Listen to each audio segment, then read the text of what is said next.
कथा रंजन में आप सबका स्वागत है। आइए सुनते हैं कृष्ण बलराम और राक्षस की कहानी। महाभारत काल की बात है। एक बार कृष्ण और बलराम किसी जंगल से गुजर रहे थे। चलते चलते काफी समय बीत गया और अब सूरज भी लगभग डूबने वाला था। अंधेरे में आगे बढ़ना संभव नहीं था, इसलिए कृष्ण बोले, बलराम, हम ऐसा करते हैं कि आज सुबह होने तक यहीं ठहर जाते हैं और भोर होते ही हम अपने गंतव्य की ओर आगे बढ़ेंगे। बलराम बोले, पर इस घने जंगल में हमें खतरा हो सकता है। यहाँ सोना उचित नहीं होगा। हमें जागकर ही रात बितानी होगी। अच्छा, हम ऐसा करते हैं कि पहले मैं सोता हूँ और तब तक तुम पहरा देना, और फिर जैसे ही तुम्हें नींद आए तुम मुझे जगा देना, तब मैं पहरा दूंगा और तुम सो जाना। कृष्ण ने सुझाव दिया। यह तरकीब बलराम को भी बहुत अच्छी लगी। उन्होंने मन में कुछ सोचा और बलराम तैयार हो गए। कुछ ही पलों में कृष्ण गहरी नींद में चले गए और तभी बलराम को एक भयानक आकृति उनकी ओर आती दिखाई दी। वो कोई राक्षस था। राक्षस उन्हें देखते ही जोर से चीखा और बलराम बुरी तरह डर गए। इस घटना का एक विचित्र असर हुआ। भय के कारण बलराम का आकार कुछ छोटा हो गया और राक्षस और विशाल हो गया। उसके बाद राक्षस एक बार और चीखा और पुनः बलराम डरकर कांप उठे। अब बलराम और भी सिकुड़ गए और राक्षस पहले से भी बड़ा हो गया। राक्षस धीरे धीरे बलराम की ओर बढ़ने लगा।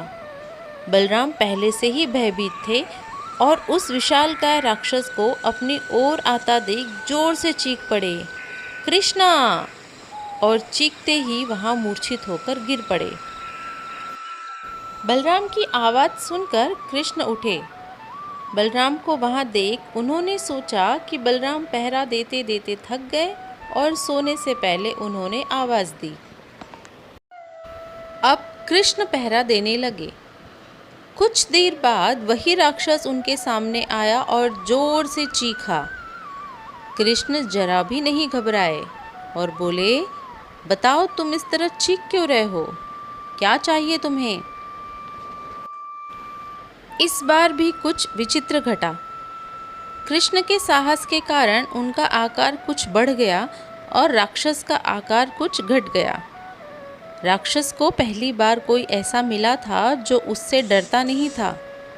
घबराहट में वह पुनः कृष्ण पर जोर से चीखा। इस बार भी कृष्ण नहीं डरे और उनका आकार और बड़ा हो गया, जबकि राक्षस पहले से भी छोटा हो गया।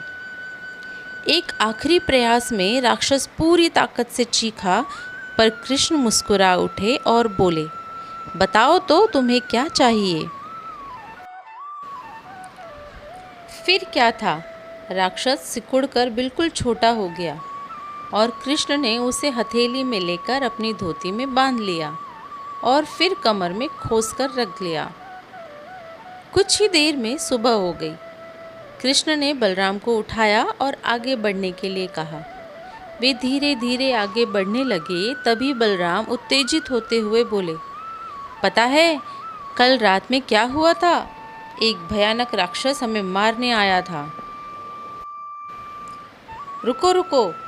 बलराम को बीच में ही टोकते हुए कृष्ण ने अपनी धोती में बंधा राक्षस निकाला और बलराम को दिखाते हुए बोले, कहीं तुम इसकी बात तो नहीं कर रहे हो?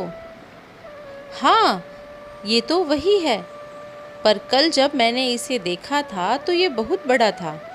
ये इतना छोटा कैसे हो गया? बलराम आश्चर्यचकित होते हुए बोले।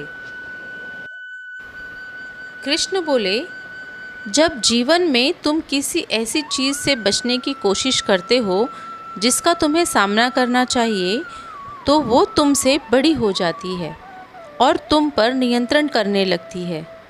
लेकिन जब तुम उस चीज़ का सामना करते हो जिसका सामना तुम्हें करना चाहिए, तो तुम उससे बड़े हो जाते हो और उसे नियंत्रित करने लगते हो।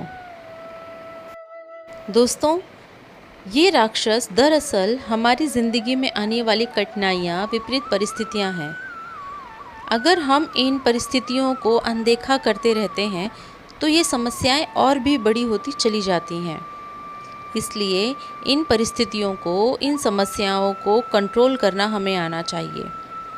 अगर हम इनका सामना करते हैं पूरे हिम्मत के साथ, तो ये समस्याएं धीरे धीरे छोटी होती चली जाती हैं और अंततः हम उन पर काबू पा लेते हैं। इसलिए जब कभी लाइफ में ऐसे प्रॉब्लम्स आएँ जिनका सामना आपको करना ही चाहिए, तो उसे अनदेखा मत करिए। उसे फेस करने की हिम्मत रखिए। उससे बचने की कोशिश मत करिए। जब आप ऐसा करेंगे तो देखते ही देखते वे समस्याएं इतनी छोटी हो जाएंगी कि आप आराम से उन पर नियंत्रण कर सकेंगे और उन्हें हमेशा हमेशा के लिए ख़त्म कर सकेंगे। भगवान श्री कृष्ण इस कहानी के द्वारा हमें यही संदेश देना चाहते हैं। जय श्री कृष्ण।